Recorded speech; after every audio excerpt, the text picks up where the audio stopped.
né? Eu vou falar, então... Deixa eu só tentar colocar o material aqui, para que a gente consiga...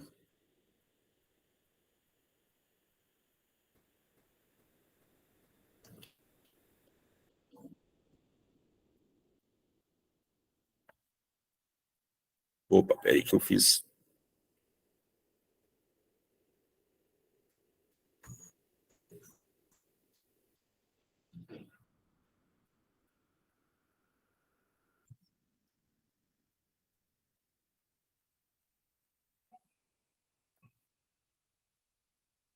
Só vou puxar o material aqui, que eu tô... Para mim, um pouco novo aqui, essa sessão Meet, eu vou só puxar o material aqui.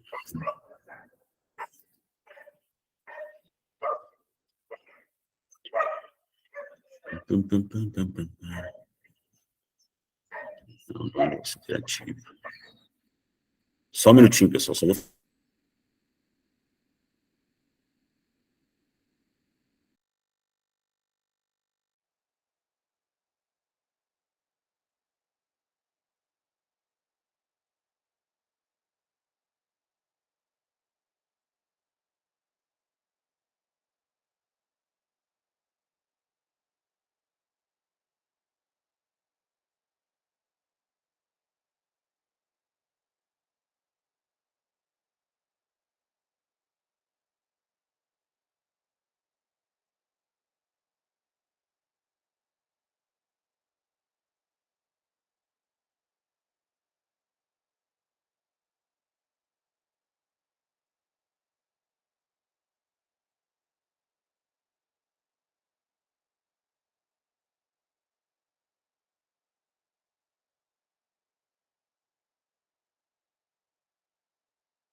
Agora sim, desculpa. Obrigado. Vamos falar, então, sobre variações linguísticas, tá? A nossa primeira aula aqui vai ser sobre o nosso contato com o texto, né? E quais as funções que esse texto pode apresentar dentro da nossa língua. O que a gente tem que ter primeiro em mente, né? Que pelas dimensões continentais que tem o nosso país, né, a gente vai ter uma variedade linguística muito grande. Isso aí é um campo da sociolinguística, tá, que trabalha sobre o quê? Sobre essas variações. Essa variação linguística nada mais é do que o quê? Do que cada região do país, cada estado do país, tá? Ele vai ter o quê? Um sotaque, né? Alguma alteração fonética diferente, né? E alguma alteração gramatical na fala da língua, tá? Essas variações linguísticas que a gente vai lidar, que a gente vai trabalhar, tá? Ela vai o quê? Ela vai alterar, né, e vai mudar a forma como nós nos relacionamos. E essa relação, por si só, ela vai trazer diferença também na produção textual. O que a gente tem que ter em conta sempre é o quê? É que a língua, ela é mutável a todo tempo, tá? Ela sofre mutação tanto no aspecto da fala, quanto no aspecto da escrita. E quem é que faz essas mutações? Quem são os responsáveis por essas mudanças? Somos nós, né? Os nativos, aqueles que usam a língua para falar, tá? Então, quando a gente fala em variação linguística, a gente tem que buscar entender, né, fazer um gancho com a aula anterior, né, o nosso contexto histórico, tá? Por quê? Porque a língua está sempre em movimento. Então, essa nossa cultura histórica, esse conhecimento histórico anterior, ele vai trazer mutações para a língua. Ela vai trazer mudanças, tá? E essas variações, essas mudanças que acontecem no nosso cenário linguístico, ela ocorre de diversas formas, tá? Ela tem o quê? Uma variação regional, né? Uma variação social, e, por outras vezes, também ela tem o quê? Ela tem uma outra variação que a gente chama de variação histórica. Por quê? Porque a história, por si só, ela vai trazendo transformações para o nosso meio social. Quando a gente fala na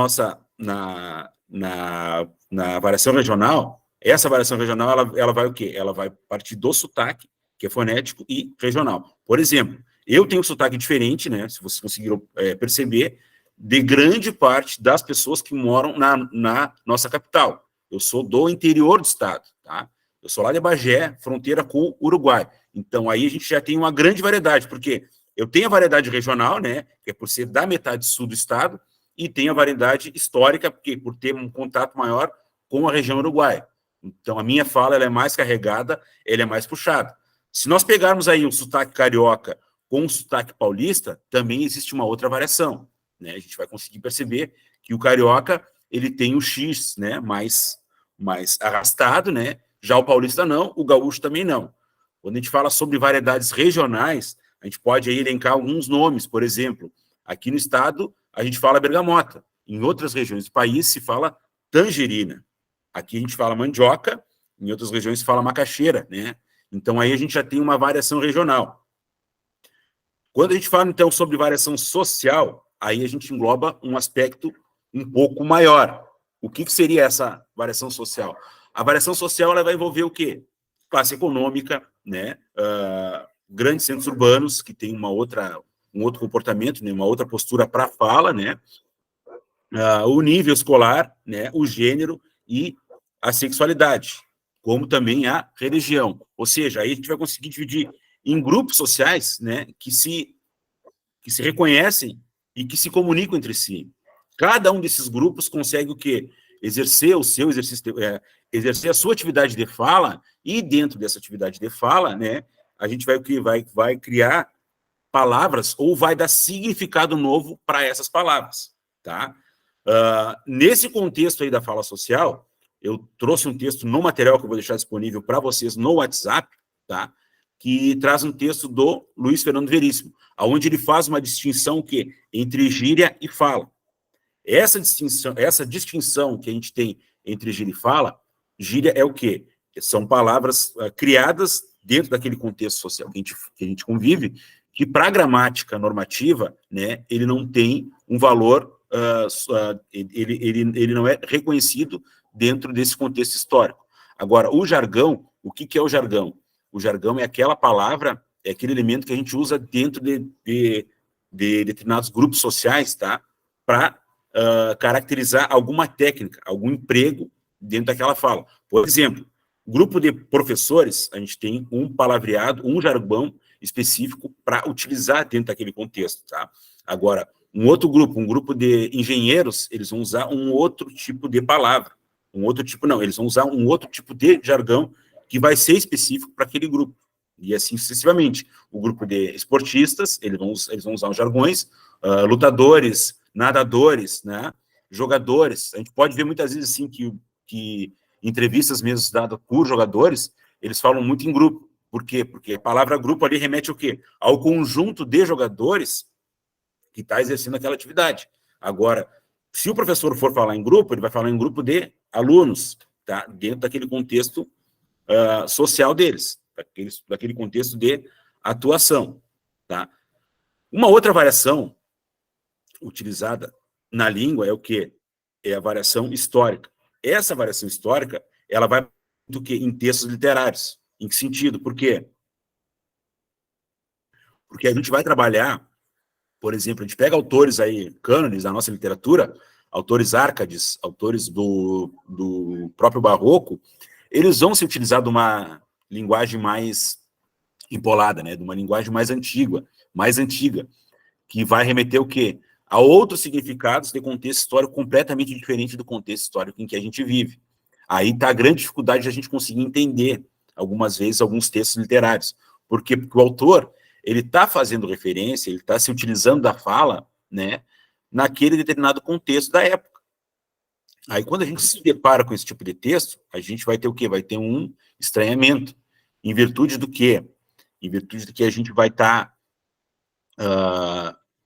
a gente vai estar inserido num contexto atual e fazendo a leitura de um texto antigo.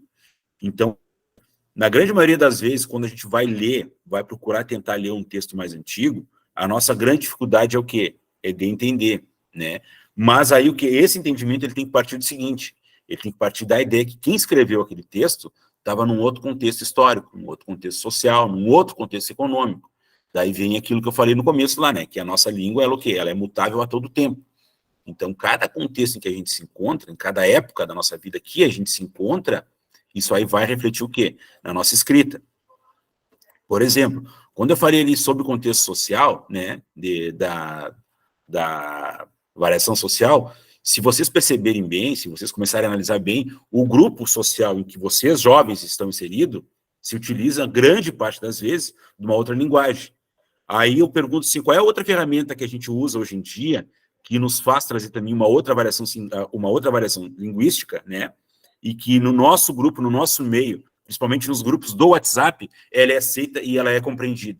Quem aí não tem o telefone num grupo do colégio ou de amigos, que se a mãe e o pai for ler, não vai entender nada, né? Grande parte, né? Por quê? Porque a gente consegue o quê? Quem nasceu na era do WhatsApp, quem nasceu fazendo uso do aplicativo, tá? Vai estar inserido num outro contexto social, e dentro desse contexto social a gente vai usar, vai se utilizar de quê? De signos, de palavras que o quê? Que fazem com que a gente consiga transmitir a mensagem. A gente consiga exercer a nossa fala, né? E o nosso comunicador, o nosso interlocutor, ele o quê? Ele vai compreender perfeitamente aquilo que está sendo falado, né? Então, o que dá para a gente tentar mais ou menos fazer uma relação é o quê? Que o nosso contexto social histórico de hoje, né, nos dificulta o quê? Para lermos textos antigos, textos sárcades, barroco, texto romântico, texto realista, ali, nosso próprio realismo, naturalismo, isso vai nos trazer dificuldade para a compreensão. Por quê? Porque existem palavras, existem signos ali que vão dificultar a nossa compreensão, que vai trazer para nós aí uma certa dificuldade em entender o que está sendo falado, tá? Então, essa variação histórica, né, ela traz isso aí, ela traz essa dificuldade em compreender. Daí eu pergunto o seguinte, pessoal, tá? A gente falou aqui sobre variação linguística de uma forma bem rápida, né, apontando só aquilo que é principal, né, que tem mais importância para o nosso estudo. Bom, ó, eu que não nasci na era do WhatsApp, não entendo muita coisa que falam, imagina os pais. Pois é, então, imagina, Brenda, ó, pode pegar o telefone de hoje em dia de qualquer grupo de jovem, eles têm várias siglas lá que dentro daquele contexto deles, eles entendem, né? Eles compreendem. E a gente não, a gente tem que escrever tudo certinho ali. Tanto é que muitas vezes, assim, quando tu está escrevendo, assim, tu já é uma pessoa um pouco mais de idade aí, que necessita expressar de forma bem clara, quando tu vai tentar escrever para alguém que é mais jovem, essa pessoa acha que tu está demorando. Por quê? Porque muita gente ali, muito jovem, escreve muito rápido e muitos códigos, né? Isso aí também representa o quê? Uma variação linguística. Uma nova ferramenta trouxe o quê? Um novo olhar, uma nova forma de se expressar, de trazer, né, para o nosso contexto isso aí. Mas o que eu quero, sim, primeiramente, que vocês entendam o que a língua ela é mutável a todo tempo. Então, não dá para a gente se prender num texto, ou na leitura, ou na própria fala, de uma forma fixa. Ah, professor, mas tem a gramática. A gramática, tudo bem. A gramática foi, assim, de uma forma bem rasa, né? Uma maneira que se encontrou que de normatizar a fala, de dizer assim, olha, dentro desse contexto aqui, a gente tem que usar isso aqui. Quando nós formos fazer uma prova de concurso, ou formos fazer uma redação, ou for escrever para tentar se comunicar com algum órgão, com alguma entidade da administração, a gente tem que o quê? Se comportar desse jeito e usar dessa fala. Imagine vocês se a gente não tivesse uma gramática normativa. Como é que eu iria falar, por exemplo, eu iria mandar um documento solicitando alguma coisa para uma autoridade. Imagina se eu fosse usar uma linguagem do WhatsApp. Ia ficar estranho, né? Porque, de repente, a linguagem utilizada por aquela pessoa que vai receber meu texto é completamente diferente da minha. Né? O jargão que ele vai usar, a gíria que ele vai usar, é completamente diferente da minha, dentro de cada contexto social.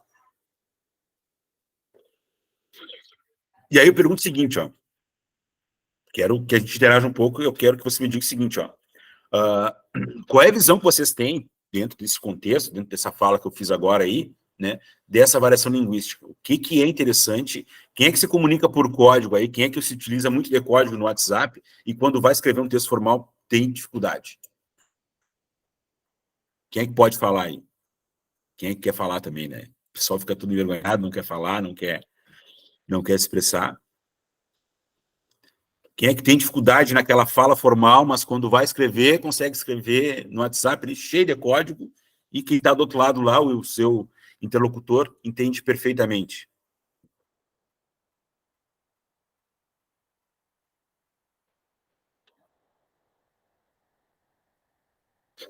Ó, o mundo curioso tem dificuldade em escrever formalmente ou tu te expressa mais por código, tipo TBM, VC, essas coisas todas aí?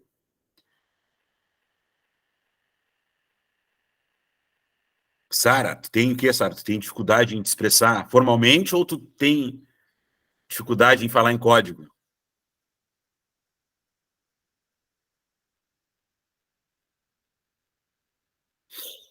Tá, pessoal? Então, assim, o que a gente tem que ter noção aqui? Que essa escrever formalmente, pois é, por quê? Porque tu está mais acostumado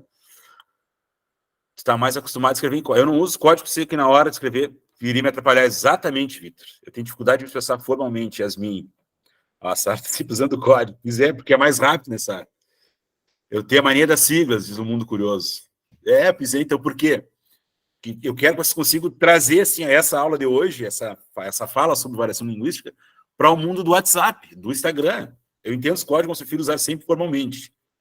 Desirê, né?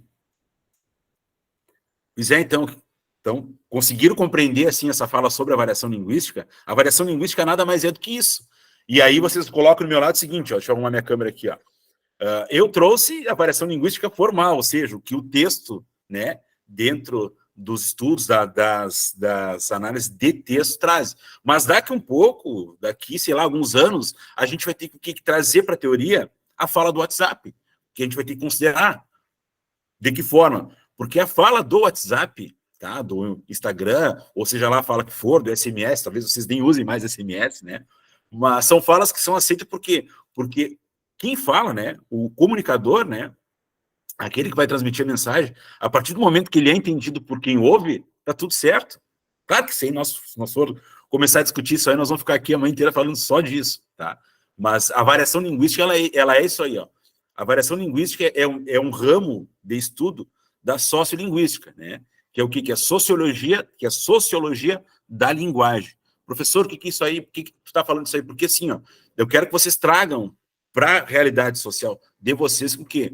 Que a variação linguística, sendo um ramo da sociolinguística, né, que estuda, faz o estudo da nossa fala no nosso meio social, ela está presente a todo tempo. Por quê? Porque a gente se comunica dentro de certas formalidades, né, em cada contexto, em cada grupo, cada variação social, em cada variação histórica, né, em cada uma dessas variações, a gente vai se comunicar, a gente vai estar conversando, a gente vai estar falando e vai estar se expressando para quê? Para que o outro, né, o nosso interlocutor entenda. E é como vocês falaram aí, ó, eu tenho facilidade em código, eu tenho dificuldade em código, um diz que tem dificuldade em código porque quando vai ter que escrever um texto formal vai ter dificuldade, eu penso a mesma coisa, entendeu? Eu evito código, muitas vezes a gente tem necessidade de usar o código porque tu quer transmitir uma coisa rápida, aí tu não quer mandar um áudio porque não dá, o espaço onde tu não consegue mandar o áudio, aí tu quer escrever rápido por código, né, e para que o outro entenda e consiga responder ao mesmo tempo, né?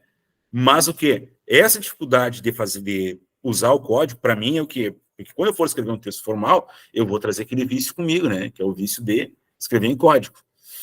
Tranquilo até aí, pessoal? Alguma dúvida, alguma pergunta, algum questionamento?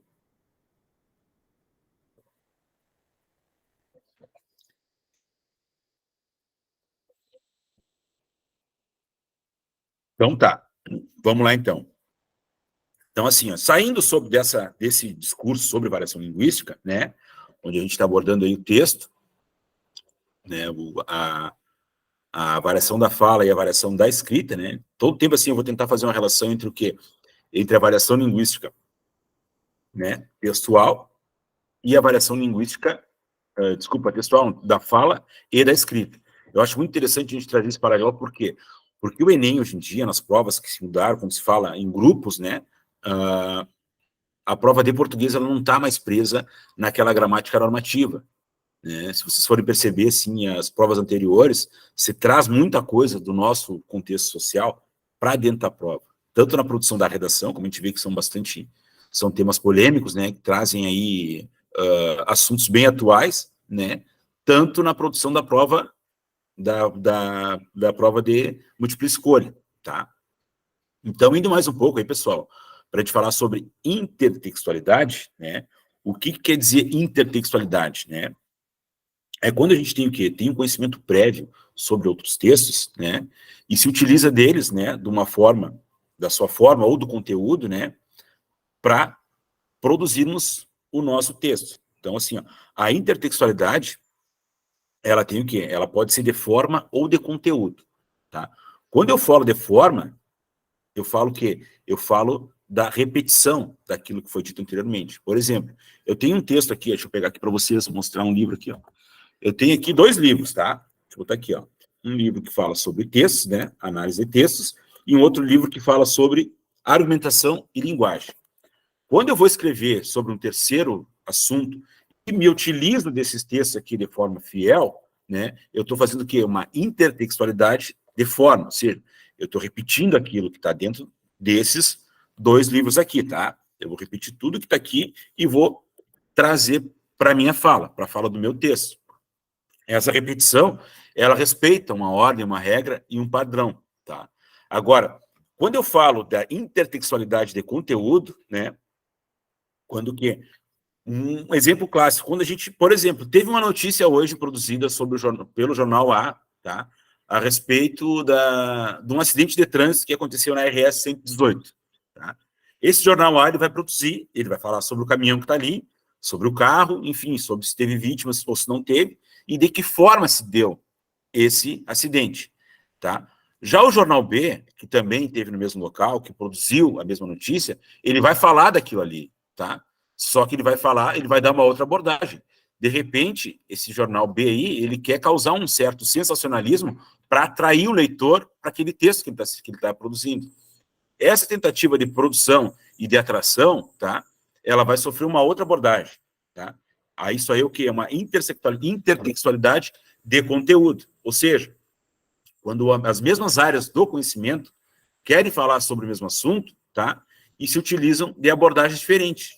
Ou seja, eu tenho meu tema principal ali, que é um acidente, né? Esse acidente aí ocorreu na 118 entre um caminhão e um carro. E aí cada um dos jornais vai trazer à tona aquilo ali. O que acontece, o que é mais comum a gente ver, né, nessa intertextualidade de conteúdo? É o quê? Jornais falando sobre política. De que forma?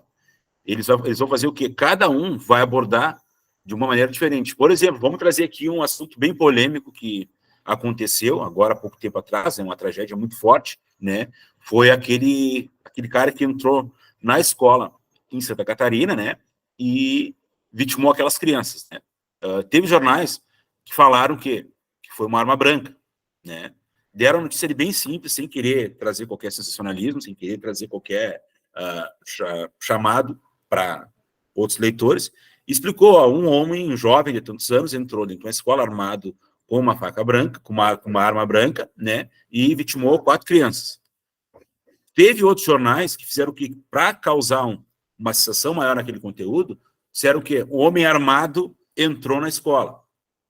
Então, vocês conseguiram entender, ó, o mesmo conteúdo, o mesmo material, mas cada um dos meios de comunicação, né, trouxeram o quê? Uma outra abordagem. Então, eles foram intertextuais porque se usaram da mesma referência, mas tomaram uma outra roupagem, uma outra abordagem ali, tá?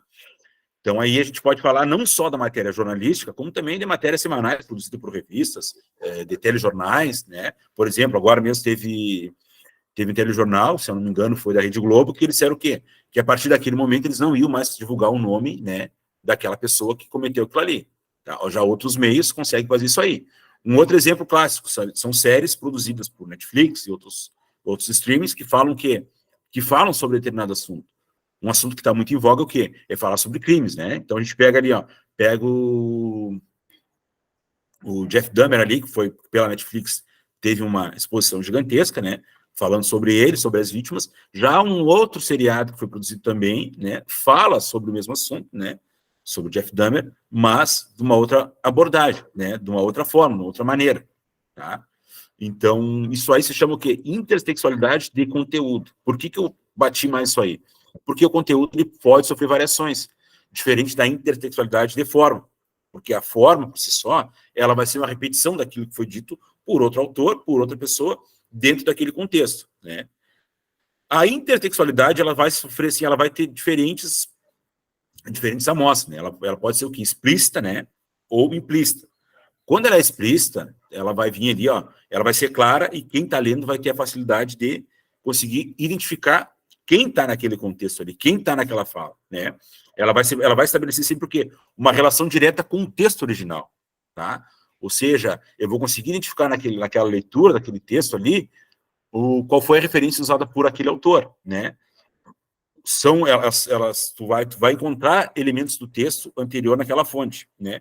E a gente não vai precisar ter um conhecimento prévio, por quê? Porque o conhecimento prévio ali disposto, ele vai nos referir a fatos anteriores. Já a forma implícita, né, ela vai ser difícil, por quê? Porque ela vai trazer elementos daquele texto anterior, né, ela vai ter uma relação indireta, né, com o texto base, né, e não vamos ter ali elementos da fonte. E aí a gente vai ter que fazer o quê? Vai ter que ter um conhecimento prévio sobre aquele assunto, né, para podermos identificar os elementos que foram trazidos no texto anterior, tá? Então, isso aí é muito comum, tá? Vocês começam a reparar nos textos que vocês lerem agora, né, que grande parte da produção, e posso falar sem medo de errar, tá? Grande parte do que é produzido em texto informativo ou texto literário tem uma referência anterior, implícita ou explícita. Por exemplo, se a gente for para a literatura, né, um autor que dá muita referência, que traz muita referência do texto bíblico mesmo, é o Machado de Assis. Tanto referência no interior do texto, quanto em título, né? Quando eles usam, por exemplo, ali Esaú e Jacó, né? Ele faz uma referência, tá? Ele traz a referência do texto bíblico, e aí, se a gente for olhar assim, tipo Dom Casmurro mesmo, tem muitas passagens, Dom Casmurro, Quincas Borba, e ele traz referências literárias. E aí o que? É uma intertextualidade, no caso do Machado, implícita. Por quê? Porque ele não deixa se identificar facilmente. Então, quem tem o conhecimento prévio do texto bíblico, quem tem o conhecimento prévio da palavra, vai conseguir identificar. Por quê? Porque ele faz ali um contexto, ele faz um emaranhado ali da fala dele, que na tua compreensão tu consegue observar. Então, não é muito fácil, tá? Ou seja, de forma implícita, essa intertextualidade de forma implícita vai nos obrigar o quê? A ter um conhecimento prévio, né, sobre outros textos, né? E aí a gente vai também dá para falar sobre Aloysio Azevedo, Machado de Assis, vamos lá, um texto mais atual aí, uma literatura mais atual, se a gente pegar aí, ó, fazendo um gancho com a aula anterior, né, do professor de História, se a gente pegar o João Baldo Ribeiro, com um texto muito bom dele, é Viva o Povo Brasileiro, né? É uma obra clássica da nossa literatura.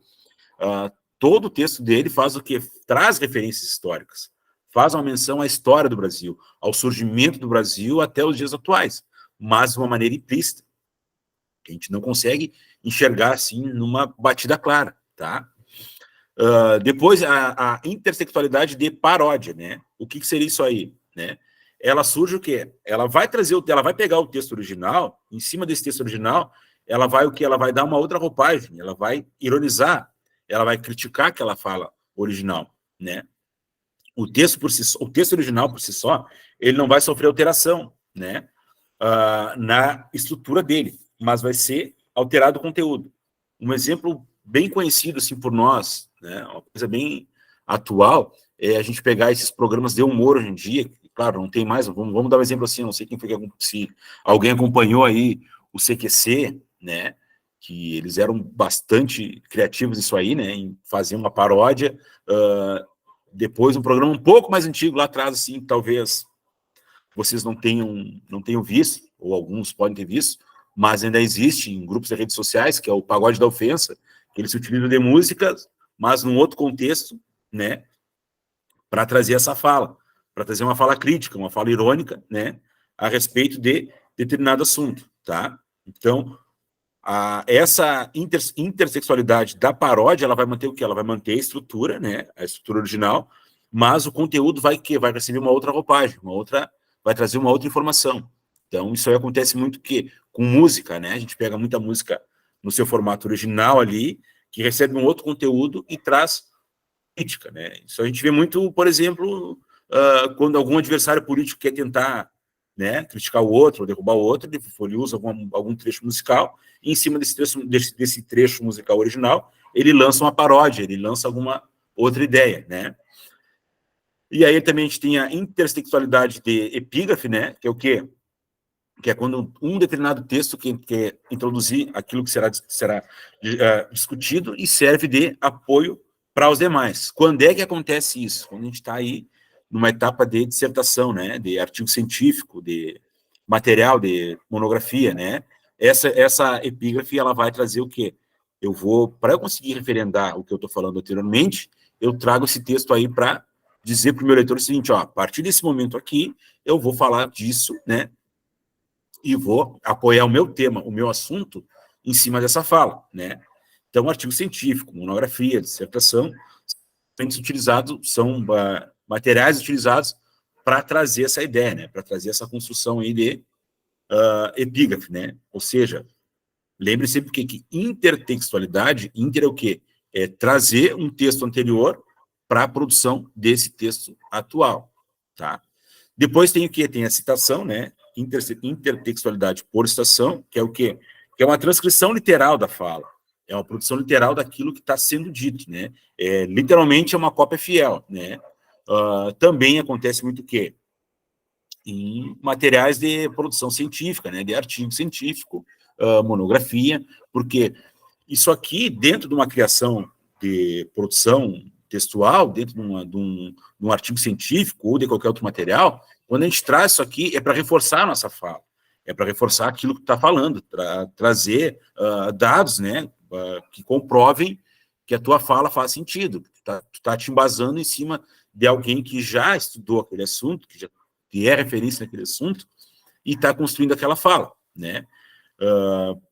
Por exemplo, se tu está aí falando sobre, se a gente estiver falando sobre, vamos dar um exemplo aqui da minha área, se eu estiver falando sobre um assunto sobre violência, se eu trouxer alguma informação sobre violência, se eu disser que a violência no Brasil hoje em dia, ela é em grande parte causada contra pessoas negras, né, e pobres, eu tenho embasamento estatístico para isso, e eu vou trazer uma referência para isso aí. Ó, no Rio Grande do Sul acontece muito mais crimes contra as pessoas negras do que brancas, em virtude do quê?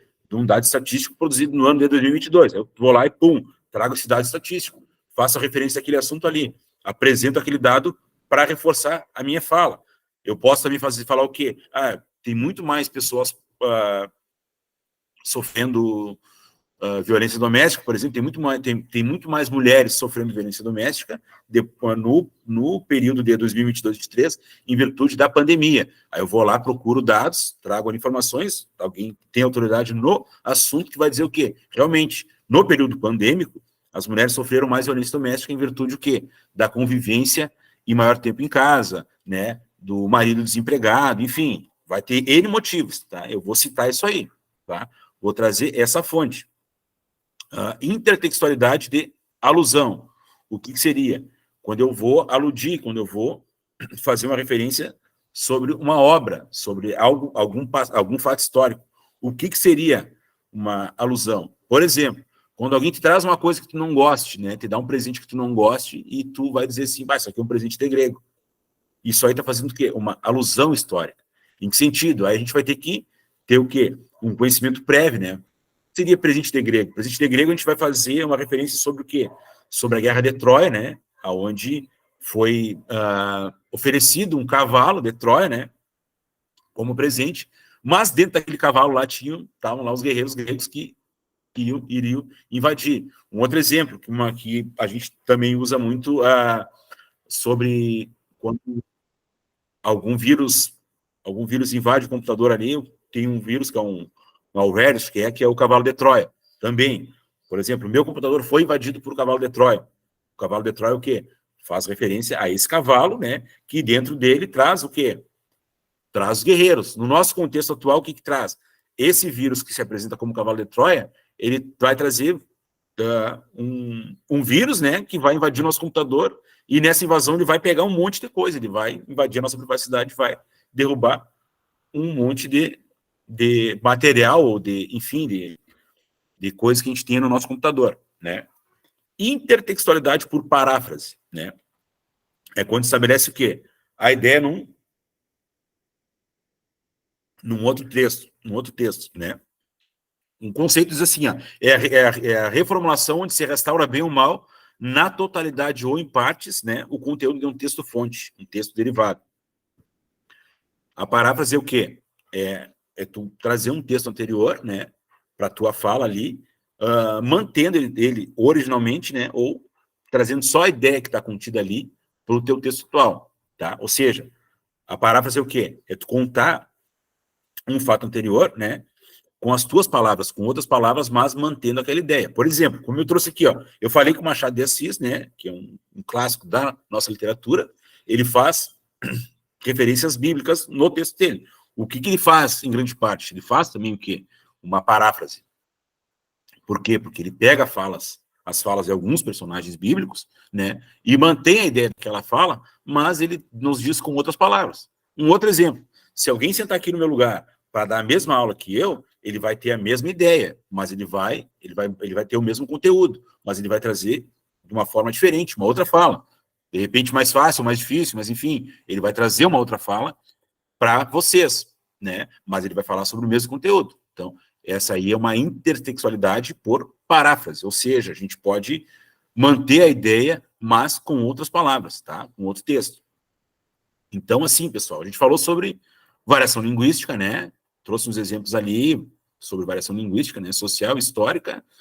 Falamos sobre intertextualidade, né? Alusiva, parágrafos, paráfrase, epígrafe, citação, né? Ou paródia, que é o que mais cai, né? E aí eu digo o seguinte, ó, como é que a gente pode encontrar isso aqui? A gente não vai encontrar como eu estou apresentando aqui de forma estanque, né? A gente vai encontrar ela sempre o quê? Sempre dentro de um texto, tá? Eu vou mandar no grupo depois também ali alguns exercícios para que vocês façam, né? E no texto que eu estou mandando ali tem meu contato para a gente poder ir conversando. Tem e-mail ali para que você tenha de e-mail, qualquer dúvida ou mais material para a gente poder seguir conversando, né? Como é que a gente vai encontrar isso aqui na prova? Como eu falei anteriormente, as provas hoje em dia, elas trazem o quê? Elas têm um outro viés, né? Elas englobam mais temas diversos, né? Para que a gente consiga entender dentro daquele texto o que se está falando, né? Então, a gente não vai, em momento algum, achar isso aqui de forma estanque. A gente vai ter que compreender isso aqui que eu trouxe, né? Esse material, esse primeiro material, desse nosso primeiro contato. A gente vai ter que entender isso aqui, compreender, para posteriormente, quando for olhar o texto, né? Quando for analisar o texto, a gente vai ver que o quê?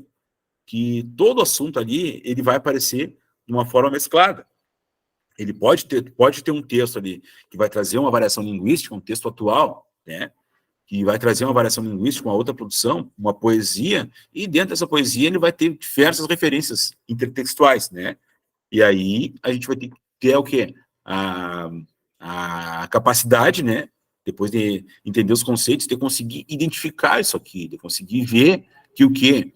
Que aquele texto,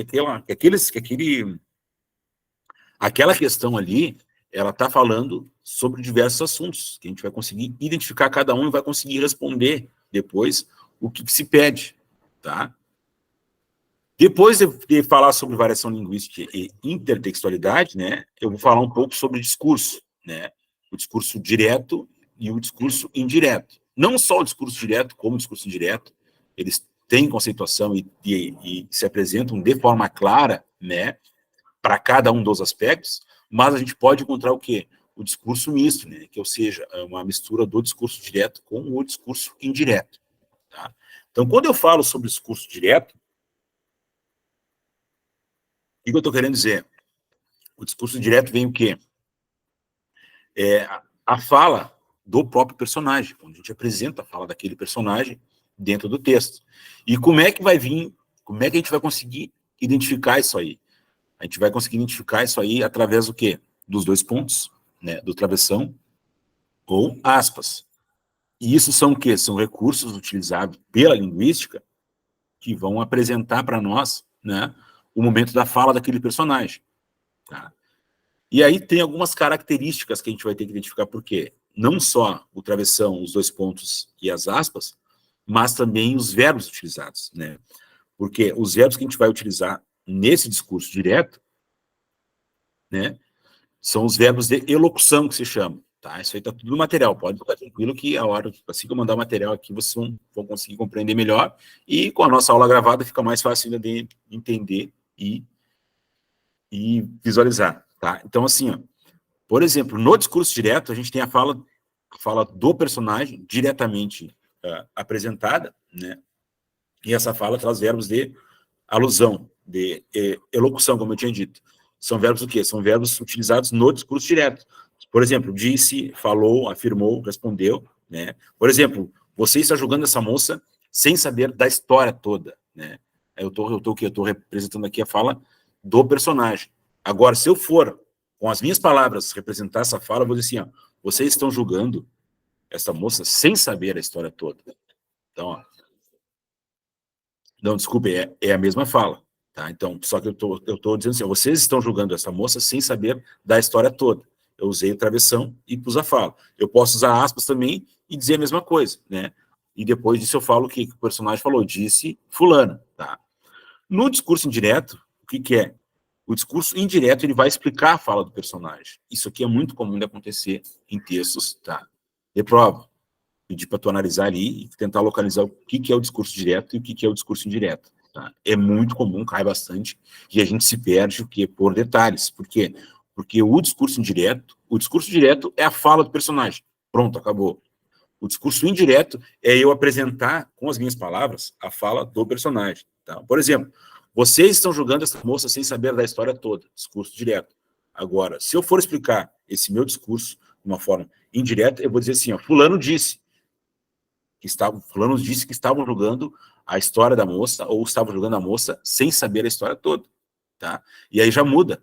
Por quê? Porque os verbos de elocução aqui vão sofrer um outro tratamento, eles vão variar e vão trazer o quê? Vão trazer alguns outros elementos, tá? Que vão ajudar nessa construção da fala, tá? De uma forma simples, que a gente vai ver daqui um pouco mais, o que eles vão trazer o que? Conjunções subordinadas que vão alterar a estrutura da frase. Mas esse assunto é um pouco mais para frente. Só quero que vocês compreendam o seguinte, que o discurso direto é a fala do personagem. Discurso indireto é quando eu interpreto a fala do personagem e repito. A grosso modo, vamos dizer assim, ó, quando alguém fala uma fofoca, aquela pessoa, né, ela vai contar a história dela. Ela vai transmitir. Olha, eu vi tal situação. Então é o discurso direto, é a fala dela, daquele personagem. Aí ela passou para mim, e eu vou passar para outra pessoa, vou dizer que assim, fulana disse que tinha visto tal coisa. Então eu estou transmitindo essa mensagem de uma forma indireta para que todo mundo saiba e entenda. Tá? O que é o discurso direto? Fala do personagem, né? Fala da pessoa. Quando eu falo personagem, eu não estou querendo falar só no personagem literário. Quando eu falo personagem, eu estou me referindo a qualquer pessoa que tenha propriedade daquilo que está falando. Ela está transmitindo aquilo diretamente para a gente, e quando a gente for retransmitir, sem querer copiar aquela fala, a gente vai fazer um discurso indireto, tá? Então, o que é? Aí tem discurso direto e o discurso indireto. Algumas gramáticas, alguns materiais de produção textual, eles falam também o que é sobre o discurso indireto livre, né? O que seria isso aí? Alguns falam livre e outros falam misto. É o que? É o meio termo disso aí. É quando a gente vai usar o discurso direto e o discurso indireto, né? Então, é a maneira que quem está narrando, quem está falando, de introduzir a fala e a situação daquele contexto. Ou seja, é uma mescla entre o quê? Entre o que narra o personagem da história, entre o que fala o personagem e aquilo que eu, né, como autor ou como narrador, quero falar, entendeu? Assim, ó, é como se o narrador assumisse o papel do personagem com a intenção de tratar fielmente seu ponto de vista, chegando a confundir-se na mesma pessoa, né? Um exemplo, tem aqui, ó, Otávio mal podia andar pela rua com aquele sapato apertado. Então, aí é minha fala. Estou falando do Otávio. Otávio mal podia andar na rua com aquele sapato apertado. E aí o Otávio entra junto e fala, que dor horrível nos calcanhares. Aí a gente tem o quê? Tem o discurso misto, né? Ou seja, é o discurso da fala do personagem e aquilo que eu interpreto da fala dele, tá? Por exemplo, quando eu falo assim, que sono, né? É uma fala direta. Aí se eu falo assim, fulano disse assim, que sono, disse Joãozinho quando chegou na aula de português, tá? Então, conseguiram preparar aí, ó, eu usei as duas falas. Eu usei o discurso direto e o discurso indireto no mesmo personagem, para a mesma situação, tá? É uma mescla, é chamado em alguns enunciados, vocês vão ver como que, como discurso direto, como discurso livre, né? Ou como discurso misto, tá? Aí, como é que a gente consegue transpor o discurso direto para o discurso indireto? É simples.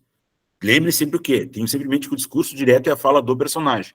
A transposição do discurso direto para o discurso indireto e vice-versa, né? A gente vai optar o quê? Por uma questão de estilo. Lembre lá que no discurso direto ele vai ter que vir sempre entre aspas, 2 pontos ou travessão, que é para o quê? Que é para representar a fala do personagem, tá? Esse discurso direto ele vai o quê? Aproximar, né, o leitor dos personagens, né, permitindo que o personagem fale por si só naquela narrativa. O discurso indireto ele já é mais distante. Ele vai o quê? Ele vai caracterizar, ele vai trazer um contexto, né, e vai direto ao ponto. Ele vai dar mais fluidez para aquela história até chegar aonde ele quer chegar, né? O discurso direto não, ele vai ser preciso. Então, quando a gente for transpor o quê? Do discurso direto para o indireto, existem algumas regras, tá? Quais são essas regras? 2 pontos para aspas, né? 2 pontos, aspas, para o que? Para representar a fala do personagem e o travessão, tá?